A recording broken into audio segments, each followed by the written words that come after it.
Hello everyone, as তোমরা already IBA কি, আইবিএতে পড়ার যে প্রসপেক্টসগুলো, অপরচুনিটিসগুলো সেগুলো নিয়ে দেখছো। Now let's talk about IBA admission test. IBA admission টেস্টটা কেন বাকি অ্যাডমিশন টেস্ট বা engineering, medical or other admission test থেকে ডিফারেন্ট, সেটা আমরা এই ভিডিওতে একটু দেখবো। ফার্স্টলি, এই অ্যাডমিশন টেস্টটা দুইটা ক্যাটাগরিতে হয়, একটা হচ্ছে এমসিকিউ আর একটা হচ্ছে রিটেন।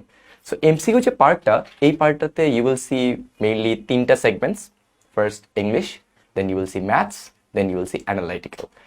ওয়েল, ইংলিশ আমরা এতদিন যে এইচএসসি লেভেলে যে ইংলিশটা পড়েছি একটু ডিফারেন্ট তার থেকে, বিকজ এইখানে মোর অন অ্যাপ্লিকেশন ফোকাস করা হয় rather than the basics things যেটা আমরা রুলস অর রেগুলার দেখে আসছি। অ্যান্ড অ্যাবাউট দ্য ম্যাথস সেগমেন্টটা pretty similar to those things that we have studied in college or school. এখানে যেটা হয় তোমার প্রিটি ইজি ম্যাথগুলো দেওয়া হয়, বাট টাইমের যে কনস্ট্রেইনটা সেটার মধ্যে ম্যাথ করাটা একটু ডিফিকাল্ট অনেকের কাছে মনে হয়। অ্যান্ড দেন অ্যাগেন অ্যানালিটিক্যাল, এই পার্টটা সবার কাছেই নতুন। আমিও যখন স্টার্ট করি আমার কাছেও বেশ নতুন ছিল, বাট আস্তে আস্তে when you like start practicing, then তোমার মনে হবে যে না, it's the easiest thing of all. Analytical পার্টটা will try to cover in next videos. And about the written পার্টটা বেশ মজার, বেশ ইন্টারেস্টিং। এটা কারোর জন্যই হয়তো বা প্যারা হবে না। রিটেন পার্টে উই হ্যাভ এসে, we have paragraph, we have translation, and আমরা বাংলা যে অনুচ্ছেদটা সেটা জাস্ট সময়ের মধ্যে লিখতে পারাটা উইথ প্র্যাকটিস, এটাই হচ্ছে আমাদের মেইন কনসার্ন। চলো ইন ডিটেলস আমরা দেখি যে ইংলিশ, ম্যাথ, অ্যানালিটিক্যালে আসেটা কি অ্যান্ড কীভাবে সেটা অ্যাপ্রোচ করতে হবে। But before that, why IBA admission test is different, যেটা একটু আগে আমি বললাম, এটা different because of the passing bar and the criteria. এখানে যে তোমাকে, তুমি হতে পারো ইংলিশে খুবই ভালো, ইংলিশে অনেক জোস, তুমি ইংলিশে কমিউনিকেট করতে পারো, লিখতে পারো। তুমি হয়তো ইংলিশে আইবি অ্যাডমিশন টেস্টে আউট অফ 25 হয়তো 25ই পেয়ে গেলা। You are better, you are best. তুমি ম্যাথসে অনেক জোস, তুমি ম্যাথস বইটা ক্র্যাক করে ফেলছো, ম্যাথে তুমি পঁচিশটা ম্যাথও পেরে গেলা 100%, ইংলিশেও 100%, ম্যাথেও 100%। বাট স্যাডলি হয়তো তারপরে তুমি আইবিতে চান্স নাও পেতে পারো, because there's a passing bar, there's minimum passing bar in analytical. So অ্যানালিটিক্যালে 20টা কোশ্চেনের মধ্যে যদি ধরো যে তুমি মাত্র 2 থেকে 3টা পারলা, বিকজ অফ টাইম কনস্ট্রেন্ট, যেটা আমরা একটু পরে ডিসকাস করবো, তাইলে হয়তো বা তুমি চান্স নাও পেতে পারো। ভাবা না অ্যাকচুয়ালি, স্যাডলি। কারণ হচ্ছে কি, এই যে পাসিং বারের ব্যাপারটা, তার মানে তোমাকে ইন্ডিভিজুয়ালি তোমাকে 3টা সেগমেন্টসেই 50% করে মার্কস পেতে হবে। We all know Shakib Al Hasan allrounder. So তোমাকে কিছুটা অলরাউন্ডার হইতে হবে। তোমাকে ইংলিশও মিনিমাম যে 50%টা, অনেকে বলে 60%, বাট প্রতি ব্যাচ টু ব্যাচ ইট ভ্যারিজ। মাঝে মধ্যে এমন হয় 40%ও চলে যায়, রাইট? সো তোমাকে মিনিমাম যে পাসিং বারটা সেটা হিট করতে হবে ইন অল দিস 3 সেগমেন্টস। বেশ ইজি, জাস্ট একটু প্যারা না খেয়ে প্র্যাকটিস করতে হবে। ইয়া, পাসিং বারটা। এবার চলো আমরা দেখি আমাদের অ্যাকচুয়ালি কি কি আসে ইংলিশে, কেন আইবি এর ইংলিশ নিয়ে সবাই এত প্যারা খায়।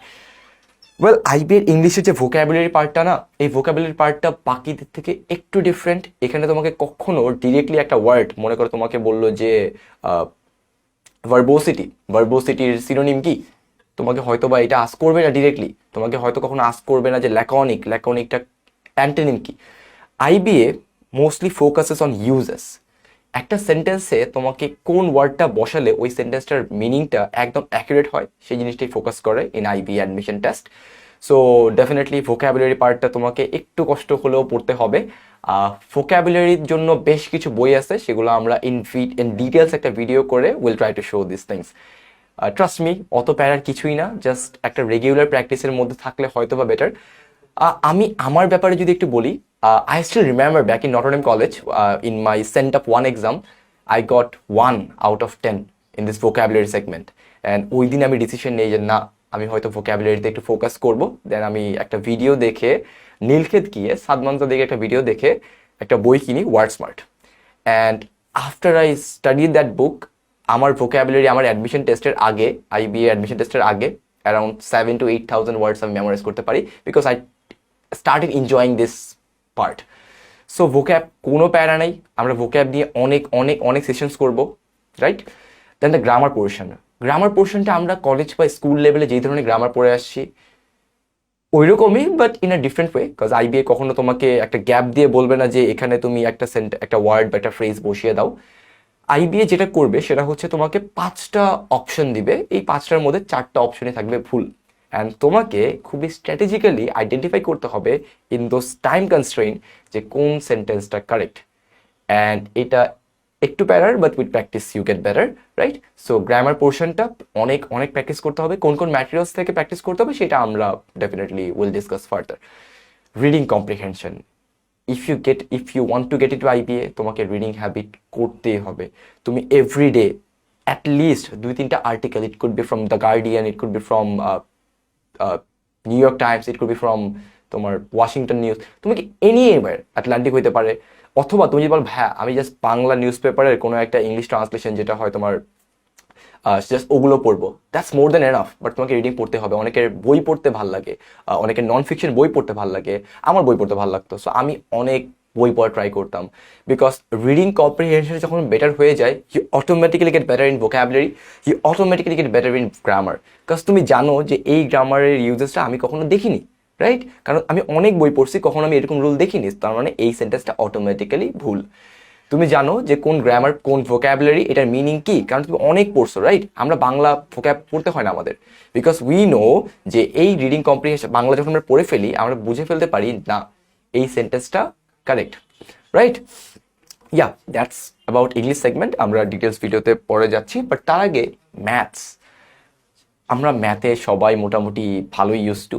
ম্যাথটা আমাদের জন্য অতটা প্যারা হবে না, হোপফুলি হবে না if you from science background. কারণ ম্যাথসে তোমার অ্যারিথমেটিক যে পোর্শনটা, আমরা বাংলায় বলি পাটিগণিত, সহজ বাংলায় কি আছে এখানে, লাভ ক্ষতির ম্যাথ কি আছে এখানে, এখানে তোমার আছে শতকরার ম্যাথ, এখানে আছে তোমার হচ্ছে গিয়ে ইন্টারেস্ট বা তোমার কি বলে সুদ কষার ম্যাথ। এগুলো অত কঠিন না, তুমি যদি প্র্যাকটিস করো, তুমি যদি যে ম্যাটেরিয়ালসগুলো উইল প্রোভাইড, যে ম্যাটেরিয়ালগুলো যে প্রোভাইডেড সেগুলো যদি ফোকাস করো, ইটস এনাফ। অ্যালজেব্রাতে বেসিক নাম্বার, তুমি কিভাবে একটা নাম্বারের কিভাবে কি করতে হয় সেগুলো নিয়ে দেখতে হবে। It's pretty easy, right? Geometry পোর্শনটা, ট্রাস্ট মি, তুমি যত যত জিওমেট্রি করছো ক্লাস 9-10, সম্পাদ্য উপপাদ্য, কলেজ লেভেলের বৃত্ত, কিছুই না। এটা একদম এলিমেন্টারি লেভেলের geometry. If someone practices like for few days, কয়েক সপ্তাহ প্র্যাকটিস করলেই তুমি অনেক বেটার হয়ে যাবা। অলরাইট, ম্যাথ পোর্শন নিয়ে আমরা সামনে অনেক ডিটেলসে ভিডিও করবো। Now let's talk about analytical পোর্শনটা। সবার টেনশন, আমি কয়েকটা গ্রুপে কয়েকটা দেখতেছিলাম তোমাদের কমেন্টস, বেশ কয়েকজন আস্ক করতেছিলাম যে অ্যানালিটিক্যাল পোর্শনটা নিয়ে কী করবো ভাইয়া। অ্যানালিটিক্যাল পোর্শনটা প্রথমত আমরা কেউই ইউজ টু না, আমরা কেউই জানতাম না। I didn't know what is puzzle, I didn't know what is data sufficiency before I completed my HSC. But trust me, যখন তুমি একবার দেখবা জিনিসটাকে, একবার ইউজ টু হয়ে যাবা, এটা তোমার ফেভারিট পার্ট হবে। আমার এখনও মনে আছে, আমি যখন ম্যাথ করতে করতে টায়ার্ড হয়ে যেতাম, যখন ইংলিশ পড়তে পড়তে ভোক্যাব করতে করতে টায়ার্ড হয়ে যেতাম, আমি অ্যানালিটিক্যাল পোর্শনে যেতাম। অ্যান্ড এই অ্যানালিটিক্যাল পোর্শনে গিয়ে আমি পাজল সলভ করে আমার ব্রেনটাকে আমি একটু রিল্যাক্স করে দেন আবার ম্যাথে যেতাম। Because it's the easiest, it's the interesting portion, it's the most interesting portion of this whole admission thing. পাজলে কী হয়, ছোটোবেলায় আমরা যে ধাঁধা পড়তাম না, ধাঁধা দেখতাম না, যে এইটার হলে এটা হয়, ওইটা হইলে এইটা হইতো, কিছু ডিপেন্ডেন্সি থাকতো যে এইটা হলে কি করা যায়, জাস্ট ওই রকমই একটু কমপ্লেক্স করা ট্রাই করে, বাট আসলে অতটা কমপ্লেক্স হয় না। অ্যান্ড ক্রিটিক্যাল রিজনিংটা হচ্ছে গিয়ে ওই যে কিছুটা তোমাকে সিনারিও দিয়ে দিবে, যে ওই সিনারিও থেকে তুমি কি অ্যাকচুয়ালি একটা অ্যাজাম্পশনে বা একটা গেস করতে পারতেছো কি না, বা তোমার লজিক, তোমার যে একটা লজিক, সেই লজিকটাকে তুমি ডিফাইন করতে পারতেছো কি না। এটা যতটা ক্রিটিক্যাল মনে হয় বা দেখতে মনে হয়, অতটা ক্রিটিক্যাল না। It's very easy, it's very easy. তোমার যে রিডিং হ্যাবিট ভালো হয়, তুমি যদি ভাবতে পছন্দ করো, জাস্ট লাইক মি, হয়তোবা তোমার জন্য এটা বেশ ইন্টারেস্টিং হতে পারে।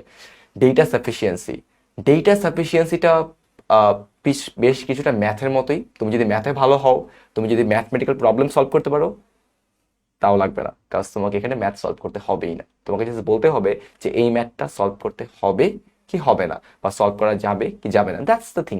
তোমাকে এই ডেটাটা বা এই উপাত্তটা, এটা কি সাফিসিয়েন্ট কি না, এটা থেকে এনাফ ইনফরমেশন দেওয়া আছে কি না, that's all about IB admission test. আমরা সামনে প্রত্যেকটা সেগমেন্টকে নিয়ে, English, analytical, math and viva, প্রত্যেকটাকে নিয়ে ইন ডিটেলসে will upload videos. Thank you.